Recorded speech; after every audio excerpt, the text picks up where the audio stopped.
আপনার বাপ মারা গেছে বেনামাজি অবস্থায়, আপনি যদি কাঁধে করে নেন, আপনি যদি তাকে বড়ই পাতা গরম জলে গোসল দেন, আপনি যদি তাকে কাফনের কাপড় পরান, আপনি যদি তাকে জানাজার সালাত আদায় করান, আপনি যদি তাকে মুসলমানদের কবরস্থানে কবর দেন, আপনিও পাপী, আপনিও গুনাহগার। ওকে মুসলমানদের কবরস্থানে কবর দেওয়া যাবে না। কিন্তু আজকে আপনার ক্ষমতা আছে, আপনি মেম্বার, আপনি চেয়ারম্যান, আপনি মসজিদের সভাপতি, আপনি সেক্রেটারি, আপনি আজকে আমাকে এখান থেকে তাড়িয়ে দিতে পারেন, আপনার এই ক্ষমতা আছে। কিন্তু কবরে যখন ফেরেশতা বিশাল বড় হাতুড়ি নিয়ে আসবে, তখন সেই ফেরেশতার সামনে আপনি টিকবেন না, আপনি তাকে সেখান থেকে বহিষ্কার করতে পারবেন না, আপনি তখন সেখানে থেকে তাকে চাকরিচ্যুত করতে পারবেন না। সেই দিনকে ভয় করুন, আসুন এখনই সালাত আদায় করুন, আপনি নাজাতের ব্যবস্থা আপনি করুন। তাহলে বিশ্বনবী সাল্লাল্লাহু আলাইহি সাল্লাম বলছেন, সে ব্যক্তি মুনাফিকি থেকে মুক্ত, সে ব্যক্তি জাহান্নাম থেকে মুক্ত। সুবহানাল্লাহ। মাত্র 40টা দিন যদি আপনারা 5 ওয়াক্ত সালাত মসজিদে এসে তাকবীরুল্লাহর সাথে পড়তে পারেন, তাহলে আল্লাহ রাসূল সাল্লাল্লাহু আলাইহি সাল্লাম আপনাকে লাইসেন্স দিয়ে দিলেন যে আপনি জাহান্নাম থেকেও মুক্ত, আপনি মুনাফিকি থেকেও মুক্ত। মানে আপনি যদি মুনাফিকি হন, তাহলে তো ফজরের সালাতে মসজিদে আসতে পারবেন না। আপনি যদি মুনাফিকি হন, তাহলে এশার সালাতে মসজিদে আসতে পারবেন না। আল্লাহ রাসূল বলছেন, মুনাফিকদের জন্য এশার সালাত আর ফজরের সালাত মসজিদে যাওয়া কষ্টকর। মুনাফিকরা এশার সালাতে আর ফজরের সালাতে মসজিদে আসতে পারবে না। 5 ওয়াক্তই আসে না, এরা কি না? এরা মুনাফিক না। যারা ফজর 3 ওয়াক্ত পড়ে কিন্তু ফজর পড়ে না, এশা পড়ে না, এরা কি? মুনাফিক। আর যারা 5 ওয়াক্ত না পড়ে, এরা কি? এরা কাফের। যারা 5 ওয়াক্ত না পড়ে, এরা কি? কাফের। এদেরকে যে কাফের বলবে না, ও কাফের। 5 ওয়াক্ত সালাত যে আদায় করবে না, সে কাফের। তাকে যদি কেউ কাফের বলতে ভয় পাও, ও কাফের, ওকে কাফের বলতে হবে। বেনামাজি অর্থই কাফের। আপনি বেনামাজি মানে কি? আপনি কাফের। আল্লাহ বলতেছেন, ফাইন তাবু ওয়া আকামুস সালাতা ওয়া আতুজ যাকাতা ফাইখওয়ানুকুম ফিদ্দিন, যদি তারা তওবা করে ফিরে আসে, সালাত কায়েম করে, যাকাত প্রদান করে, তাহলে তারা তোমাদের দিনী ভাই। আপনি এখন তওবা করেন, আপনি এখন বলেন যে আমি 5 ওয়াক্ত সালাত মসজিদে আদায় করব, তাহলে আপনি আমার দিনী ভাই। আপনি সালাত আদায় করেন না, আপনি আমার মায়ের পেটের ভাই হতে পারেন, আপনি আমার আত্মীয় হতে পারেন, কিন্তু আপনি আমার দিনী ভাই হতে পারবেন না। আমি আপনাকে দিনী ভাই বললেও আল্লাহ সুবহানাহু ওয়া তাআলা আপনাকে আমার দিনী ভাই হিসেবে গ্রহণ করবে না। এবং কি কোনো মুশরিককে, কোনো অমুসলিমকে দিনী ভাই হিসেবে গ্রহণ করাও হারাম। ঈমান ভঙ্গের 2 নাম্বার কারণই হচ্ছে, 1 নাম্বার কারণ আল্লাহর সাথে শিরক করা, 2 নাম্বার কারণ হচ্ছে কোনো অমুসলিম, কোনো কাফের, কোনো মুশরিককে কাফের বলতে দ্বিধাদ্বন্দ্ব করা, যে নরেন্দ্র মোদী হিন্দুই না মুসলমানি, ও জান্নাতেই যাব না জাহান্নামে যাব, আমি সঠিক বলতে পারতেছি না। আপনি যদি এটা বলেন, তাহলে আপনি কাফের, মানে আপনার ঈমান ভেঙে গেছে। এটা ঈমান ভঙ্গের 2 নাম্বার কারণ। সম্মানিত উপস্থিতি, সাহাবায়ে কেরাম কোনো আমলকে ছেড়ে দিলে তারা তাকে কাফের বলতেন না। কেউ সিয়াম ছেড়ে দিছে, অনেক বড় পাপ, কিন্তু সে কাফের না। কেউ মিথ্যা কথা বলছে, সকল পাপের মা, কিন্তু সে কাফের না। কেউ সুদ খাইছে, জঘন্যতম যত পরিভাষা আল্লাহ রাসূল ইউজ করেছে, তার মাঝখানে সুদের বিষয়ে সবচেয়ে বেশি জঘন্যতম ওয়ার্ডগুলো আল্লাহ রাসূল সাল্লাল্লাহু আলাইহি ওয়াসাল্লাম উল্লেখ করেছেন, যেগুলো আপনারা জানেন। কিন্তু সে কাফের হবে না। ঘুষ খাইলো, সে কাফের হবে না। জেনা করলো, সে ওই মুহূর্তে তার ঈমান নাই, কিন্তু সে আসলে বড় কাফের হয়ে গেল না। একজন মানুষ সে যত বড় পাপী করুক না কেন, সে কোনো ইবাদত ছেড়ে দিলে সে কাফের হবে না। কিন্তু সাহাবীগণ শুধু তাদেরকেই কাফের বলতেন যারা সালাত ছেড়ে দিতেন। কাদেরকে কাফের বলতেন? সালাত ছেড়ে দিতেন। সালাত এক ব্যতিক্রম ধর্মী ইবাদত। আপনি যখন মৃত্যুর পরে হাসরের মাঠে দ্বন্দ্বায়মান হবেন, সর্বপ্রথম আপনাকে যে বিষয়ে প্রশ্ন করা হবে, আউয়ালু মা ইউহাসাবু বিল আবদি ইয়াউমাল কিয়ামাতিস সালাহ, সালাত সম্পর্কে সর্বপ্রথম আপনাকে আমাকে জবাবদিহি করতে হবে। এবং সালাতের হিসাব যদি আপনি দিতে পারেন, বাকি হিসাবগুলো সহজ হবে। সালাতের হিসাব দিতে না পারলে বাকি আমল আপনার উপরে নিক্ষিপ্ত করা হবে। পৃথিবীতে যত ইবাদতের নির্দেশনা, যত হালাল হারাম রয়েছে, সব আল্লাহ সুবহানাহু ওয়া তাআলা ফেরেশতা জিবরাইল আলাইহিস সালাতু ওয়াস সালামের মাধ্যমে পৃথিবীতে প্রেরণ করেছেন, নাজিল করেছেন জিবরাইল আলাইহিস সালামের মাধ্যমে, ওহীর মাধ্যমে। কিন্তু সালাত একমাত্র ইবাদত, যে সালাতের জন্য আল্লাহ সুবহানাহু ওয়া তাআলা স্বয়ং মুহাম্মদ রাসূলুল্লাহ সাল্লাল্লাহু আলাইহি ওয়াসাল্লামকে তার আরশে আজিম পর্যন্ত নিয়ে গিয়েছিলেন, সুবহানাল্লাহ। অতঃপর সেখান থেকে 5 ওয়াক্ত সালাত ফিক্সড করে দিয়েছেন। আপনি যত অসুস্থই হন না কেন, আপনার যত সমস্যাই হোক না কেন, আপনি যদি শিশু না হন, আপনি যদি নাবালক না হন, আপনি যদি পাগল না হন, তাহলে আপনাকে অবশ্যই অবশ্যই সালাত আদায় করতে হবে। আপনি সালাতের শর্ত হচ্ছে 3টা। এক, আপনাকে বালেগ হতে হবে, মানে 7 থেকে 10 বছর বয়স হতে হবে, 7 বছরের নিচে সালাত ফরজ না। এবং হচ্ছে আপনাকে মুসলিম হতে হবে, অমুসলিমের উপর সালাত ফরজ না। যখনই আপনি মুসলিম তখনই আপনার উপর সালাত ফরজ। আপনাকে বিবেকবান হতে হবে, কোনো পাগলের উপর সালাত ফরজ না। আপনি যদি নিজেকে পাগল না মনে করেন, আপনি যদি মনে করেন যে আমি ওই পাবনার পাগলাগারদে থাকার উপযোগী না, তাহলে আপনাকে 5 ওয়াক্ত সালাত আদায় করতে হবে। আর যদি আপনি ঋতুবতী না হন, তাহলে আপনাকে 5 ওয়াক্ত সালাত আদায় করতে হবে। আপনি পুরুষ মানুষ, আপনাকে সালাত আদায় করতে জন্য আসতে বললেন আপনি শরীর ভালো না, কি ধরনের কথা পরিভাষা? এটা কোনোভাবে আপনি নিজেকে পুরুষ মনে করলে এটা বলতে পারবেন না। আপনি নিজেকে পুরুষ যদি মনে করেন তাহলে আপনি কথা বলতে পারেন না। এবং কি আপনি যদি নিজেকে মুসলিম পুরুষ মনে করেন তাহলে আপনাকে 5 ওয়াক্ত সালাতে মসজিদে আসতে হবেই হবে। যদি প্রচণ্ড ঝড় বৃষ্টি হয়, রাস্তায় বাঘের ভয় থাকে, অথবা কেউ গুলি করে আপনাকে মেরে ফেলবে এরকম ভয় থাকে, অথবা আপনি এমন অসুস্থ যে বিছনা থেকে ওঠার কোনো ক্ষমতাই নেই, তাহলে আপনি বাড়িতে পড়তে পারবেন, কিন্তু নামাজ পড়তে হবে। কিন্তু এই 3টা অজুহাত যদি আপনার না থাকে, চতুর্থ কোনো অজুহাতে আপনি মসজিদে আসবেন না, এটা কোনো মুসলমান করতে পারে না। যদি আপনি করেন তাহলে আপনি মুসলমান থাকবেন না। বেনামাজির বিষয়ে মুহাদ্দিসিনে কেরাম, সাহাবে কেরাম, বিশ্বনবী সাল্লাল্লাহু আলাইহি সাল্লাম যে পরিমাণ ভয়াবহ, দুনিয়াতে এবং আখেরাতে যে পরিমাণ ভয়াবহতা উল্লেখ করেছেন, অন্য কোনো ইবাদতের ক্ষেত্রে আপনি পাবেন না। সাহাবীগণ, তাবেঈগণ শুধু সালাত ছেড়ে দিলে তাকে কাফের বলতেন, অন্য কোনো ইবাদত ছেড়ে দিলে কাফের বলতেন না। এবার যদি আমরা লক্ষ্য করি বিশ্বনবী সাল্লাল্লাহু আলাইহি সাল্লামের দিকে, বিশ্বনবী সাল্লাল্লাহু আলাইহি সাল্লামের অসংখ্য হাদিস রয়েছে যেখানে আল্লাহ রাসূল বলেছেন যে বান্দা এবং কুফরের মধ্যে পার্থক্য হলো সালাত, বাইনাল আবদি ওয়া বাইনাল কুফরি তারকে মিনাস সালাত। বান্দা এবং কুফরের মধ্যে পার্থক্য হলো সালাত তরক করা। আপনি সালাত ছেড়ে দিলেন, নিজেকে মুসলমান মনে করবেন, এত সহজ না। আপনাকে যখনই মুসলমান দাবি করবেন, আপনার প্রথম কাজ হচ্ছে সালাত আদায় করা। মেহজান রাদিয়াল্লাহু আনহু আল্লাহ রাসূলের সাথে বসে গল্প করতেছেন, এমন সময় আসরের সালাতের ইকামত হলো, আল্লাহ রাসূল সালাত আদায় করলেন জামাতের সাথে। আসার পরে দেখতেছেন মেহজান সেখানে বসে আছে। আল্লাহ রাসূল বলতেছেন যে মেহজান, কিসে তোমাকে বাধা দিল মানুষদের সাথে সালাত আদায় করতে? আল্লাহ রাসূল বলতেছেন, কিসে তোমাকে বাধা প্রদান করলো মানুষদের সাথে সালাত আদায় করতে? তারপর বলেন, আলাস্তু বিরাজুলিন মুসলিম, তুমি কি মুসলমান না? কাকে বললেন? একজন সাহাবীকে আল্লাহ রাসূল 1 ওয়াক্ত সালাত তাদের সাথে না পড়ার কারণে বলতেছেন তুমি কি মুসলমান না? আর আপনি 34 ওয়াক্ত পড়েন না, 35 নম্বর ওয়াক্তে আসেন সবার শেষে, আবার বের হওয়ার সময় পারাপারি।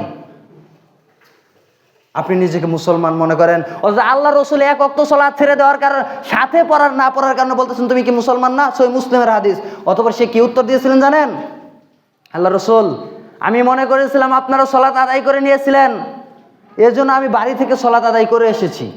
সুবহানাল্লাহি ওয়া বিহামদিহি। সে বাড়ি থেকে সালাত আদায় করে এসেছে, আল্লাহ রাসূল বলতেছে তুমি কি মুসলমান না? এখানে 2টা জিনিস বোঝা যায়, যে একটা হচ্ছে 1 ওয়াক্ত সালাত ছেড়ে দিলে সে মুসলমান থাকতে পারে না। দ্বিতীয় কথা হচ্ছে আল্লাহ রাসূল কার মনের খবর বা পিছনের খবর বা গায়েবে এলেম তিনি রাখেন না। যদি জানতেন যে সে বাড়ি থেকে পড়ে এসে, তাহলে তাকে এটা বলতেন না, তাহলে তাকে কাফের বলতেন না। তার মানে 1 ওয়াক্ত সালাত যদি কেউ ইচ্ছাকৃতভাবে ছেড়ে দেয় সে কি? কাফের। যদি কেউ সালাতকে অস্বীকার করে সে কাফের। সালাতের মতো যে কোনো আমলকে যদি কেউ অস্বীকার করে তাহলে সে কাফের। কিন্তু অন্য আমল আপনি অলসতাবশত করলেন না, কাফের হবেন না, ফাসেক হবেন। আর সালাত যদি আপনি অলসতাবশত 1 ওয়াক্ত সালাত ছেড়ে দেন তাহলে আপনি কি? কাফের। 1 ওয়াক্ত সালাত অলসতার কারণে আপনি ছেড়ে দিলেন। আপনি জানেন সালাত আদায় করতে হবে, আপনি জানেন সালাত আদায় করা উচিত, আপনি জানেন সালাত আদায় করবেন, করি আরেকটু পরে করে আরেকটু পরে করে আরেকটু পরে করে করতে করতে করতে করতে এক সময় দেখা গেল আপনি এই সালাতটা করতে পারলেন না, আপনিও কাফের। তবে যদি কেউ বিশেষ কোনো মুহূর্তে, বিশেষ কোনো সমস্যার কারণে, বাই চান্স কোনো কারণে 1 ওয়াক্ত সালাত সে যথাসময়ে পড়তে পারলো না, তারপর সেটার জন্য আফসোস করলো, অনুতপ্ত করলো, এই ব্যক্তিও ফাসেক, কিন্তু এ কাফের না।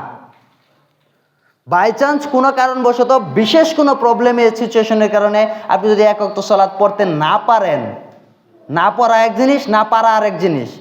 আপনি অলসতা করে পড়লেন না এজন্য কাফের, কিন্তু আপনি পারলেন না পড়তে, পড়ার ইচ্ছা ছিল পারলেন না, এজন্য আপনি কি হবেন? ফাসেক হবেন। এই সালাতটা আপনাকে পরে নিতে হবে। সম্মানিত উপস্থিতি, তাহলে সলাৎ হচ্ছে একমাত্র ইবাদত যেটা আদায় না করলে মানুষ সে মুসলমান থাকে না।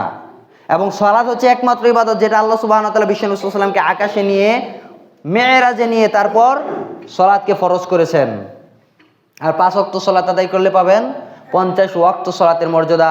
আর যে সলাতের হিসাব দিতে পারবে আর পরের হিসাবগুলো তার কাছে বাঁচবেই না, সে বিদ্যুতের গতিতে সে প্রশ্নের জবাবগুলো দিতে পারবে এবং সে জান্নাতে চলে যাবে, সুবহানাল্লাহ। আর যদি আপনি সলাতের হিসাব দিতে না পারেন, যারা সলাত আদায় করবে না, যারা বেনামাজি, তাদেরকে কিন্তু বেনামাজি বললে রাগ করে না, কিন্তু কাফের বললে রাগ করে। আসলে একই কথা, মানে বেনামাজিও জান্নাতে যাবে না, কাফেরও জান্নাতে যাবে না। আল্লাহ তাবারক ওয়া তাআলা বলতেছেন, জান্নাতীরা আলোচনা করবে আনিল মুজরিমিন, তারা বলবে, তারা জিজ্ঞেস করবে অপরাধীদেরকে, মা সালাকাকুম ফি সাকার, কিসে তোমাদেরকে সাকার নামক জাহান্নামে নিয়ে আসলো? ক্বালু, তারা বলবে, লাম নাকু মিনাল মুসাল্লিন, আমরা মুসল্লিদের অন্তর্ভুক্ত ছিলাম না। প্রথম যে কথাটা বলবো এটাই কি, আমরা মুসল্লিদের অন্তর্ভুক্ত ছিলাম না, অর্থাৎ আমরা সলাত আদায় করতাম না। তাহলে সলাত আদায় না করা জাহান্নামে যাওয়ার কারণ। কিন্তু আপনাকে বেনামাজি বললে আপনি রাগ করেন না, যে ঠিকই তো আমি নামাজ পড়ি না, আমি বেনামাজি, কিন্তু আপনাকে কাফের বললে আপনি রাগ করেন। আসলে তো কথা একই, বেনামাজির সাথে নামাজির বিয়ে টিকে না, কাফেরের সাথে মুসলমানের বিয়ে টিকে না, তো একই কথা। এমন কি কাফেরের চেয়ে বেনামাজির বিষয়টা কঠিন, কাফেরের চেয়ে বেনামাজি বেশি খারাপ। আপনাকে যদি কেউ কাফের বলে, বেনামাজি না বলে, যদিও কোনো ব্যক্তিকে কাফের বলা যাবে না, তবে গোষ্ঠীকে বলা যাবে, মানে বেনামাজি কাফের এটা বলা যাবে, কিন্তু আপনাকে নাম নিয়ে বলা যাবে না যে আপনি কাফের, কিন্তু বেনামাজি কাফের এটা বলা যাবে। এমন কি কাফেরের চেয়ে বেনামাজি শব্দটা বেশি খারাপ, কিন্তু এটা আপনারা বুঝেন না কেমনে। বেনামাজির চেয়ে কাফের ভালো কেন? কারণ কোন মুসলিম রাষ্ট্রে কাফেররা বসবাস করতে পারবে, এমনকি সৌদি আরবেও কাফেররা বসবাস করে। তারা জিজিয়া কর দিবে, ট্যাক্স দিয়ে থাকবে সেখানে, কর দিয়ে হিন্দু, খ্রিস্টান, ইহুদি সবাই ইসলামিক রাষ্ট্রে বসবাস করতে পারবে। কিন্তু ইসলামিক রাষ্ট্রপ্রধান যদি হয়, ওই রাষ্ট্রে যদি কেউ নামাজ না পড়ে তাকে হত্যা করতে হবে। বেনামাজির শাস্তি হচ্ছে, তাকে 1 নাম্বার শাস্তি হচ্ছে তাকে হত্যা করতে হবে। যদি তওবা করে ফিরে আসে, 5 ওয়াক্ত সালাত ঠিক মতো পড়ে, তাহলে তাকে ছাড়া যাবে, তাহলে তাকে আল্লাহ ক্ষমা করবেন এবং রাষ্ট্র তাকে ক্ষমা করবে। কিন্তু কাফেরকে হত্যা করা যাবে না, কাফেরকে আরো নিরাপত্তা দিতে হবে। তাহলে কে খারাপ বেশি আপনি বলেন? কাফেরকে হত্যা করা যাবে না, কিন্তু বেনামাজিকে হত্যা করতে হবে, এটা ইসলামী রাষ্ট্রপ্রধানের উপর নির্দেশ। যদি হত্যা না করে, ওই রাষ্ট্রপ্রধান গুনাহগার হবে। হত্যা করতে হবে, এই পর্যন্তই না, পরে কি করতে হবে কে বলতে পারবেন? হত্যা করতে হবে, তারপর কি মুসলমানদের মতো করে জানাজা দিয়ে দাফন করবে? না, সুযোগ নেই।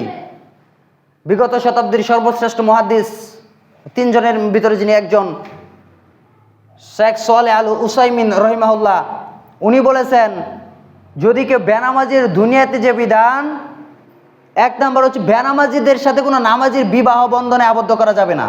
যদি বিবাহ দেওয়ার পরে একজন বেনামাজি হয়ে যায়, মানে ও মুরতাদ হয়ে গেল, ইসলাম থেকে বেরিয়ে গেল, এই দুজনের বিয়ে আর থাকে না। আপনার কোর্টেও যাইতে হবে না, অফিস আদালত কাজী অফিসেও যেতে হবে না, সাক্ষী প্রমাণ কাগজপাতি কিচ্ছু লাগবে না, অটো তালাক। স্বামী সলাত আদায় করে স্ত্রী করে না, এই দুজনে কি বিবাহ আর নেই, অটো তালাক। স্ত্রী সলাত আদায় করে স্বামী করে না, বা স্বামী সলাত আদায় করে স্ত্রী সলাত আদায় করে না, দুজনে অটো তালাক। আপনার আব্বা সলাত আদায় করে, আম্মা সলাত আদায় করে না, মানে তারা দুইজন এখন আর স্বামী স্ত্রী না। এরপর হচ্ছে ওকে হত্যা করতে হবে, হত্যা করেও শেষ না, ওকে মুসলমানদের কবরস্থানে কবর দেওয়া যাবে না, ওকে মুসলমানদের মতো জানাজা দেওয়া যাবে না, ওকে মুসলমানদের মতো কাফন পরানো যাবে না, ওকে মুসলমানদের মতো খাটিয়াই করে কাঁধে করে নিয়ে যাওয়া যাবে না। ওকে কিভাবে নিতে হবে জানেন? কিভাবে নিতে হবে? কুকুর মারা গেলে কি করেন? গলার মধ্যে রশি বাঁধা শেষরায়া জঙ্গলে নিয়ে পুঁতে রেখে আসতে হবে। কেন? কেন পুঁতে রেখে আসতে হবে? যেন গন্ধ না বের হয়, এর জন্য তাকে গলার মধ্যে রশি লাগাইয়া শেষরায়া নিতে হবে। ঘাড়ে করে নেওয়া যাবে না, ঘাড়ে করে নিলে পাপ হবে। শেষরায়া নিয়ে জঙ্গলের ভিতরে পুঁতে রেখে আসতে হবে। আপনার বাপ মারা গেছে বেনামাজি অবস্থায়, আপনি যদি কাঁধে করে নেন, আপনি যদি তাকে বড়ই পাতা গরম জলে গোসল দেন, আপনি যদি তাকে কাফনের কাপড় পরান, আপনি যদি তাকে জানাজার সালাত আদায় করান, আপনি যদি তাকে মুসলমানদের কবরস্থানে কবর দেন, আপনিও পাপী, আপনিও গুনাহগার। এমনকি সে তাকে পুঁতে রেখে আসার পরে আপনি আপনার আব্বার জন্য দোয়া করতে পারবেন না, হারাম। আল্লাহ আমার আব্বা তো বুঝে নাই, সালাত আদায় করে নাই, আপনি আমার আব্বাকে জান্নাত দেন, এই দোয়া করা হারাম। স্বয়ং মুহাম্মদ সাল্লাল্লাহু আলাইহি সাল্লামের পিতা যদি মুশরিক অবস্থায় মারা যায়, সে তার জন্য দোয়া করতে পারবে না। বাস্তব, আল্লাহ রসুলের পিতা এবং মাতা দুইজনই মুশরিক অবস্থায় মারা গেলেন। এক সাহাবী আসলেন, আল্লাহ রসুল আমার পিতা তো মুশরিক অবস্থায় মারা গেছে, সে কি জান্নাতে যাবে? আল্লাহ রসুল বলছেন না, সুযোগ নেই। সে কান্না ঝরিত চেহারা নিয়ে চলে গেলেন। আল্লাহ রসুল ডাক দিলেন, আসলো, বলতেছে তোমার পিতাও জাহান্নামী, আমার পিতাও জাহান্নামী। অতএব পৃথিবীর শ্রেষ্ঠ মানুষ মুহাম্মদ রাসূলুল্লাহ সাল্লাল্লাহু আলাইহি সাল্লামের পিতা মুশরিক অবস্থায় মারা গেছে। আল্লাহ রসুল তার মায়ের জন্য দোয়া করতে চাইলেন, আল্লাহ অনুমতি দিলেন না, যে না, দোয়া করার কোনো সুযোগ নেই।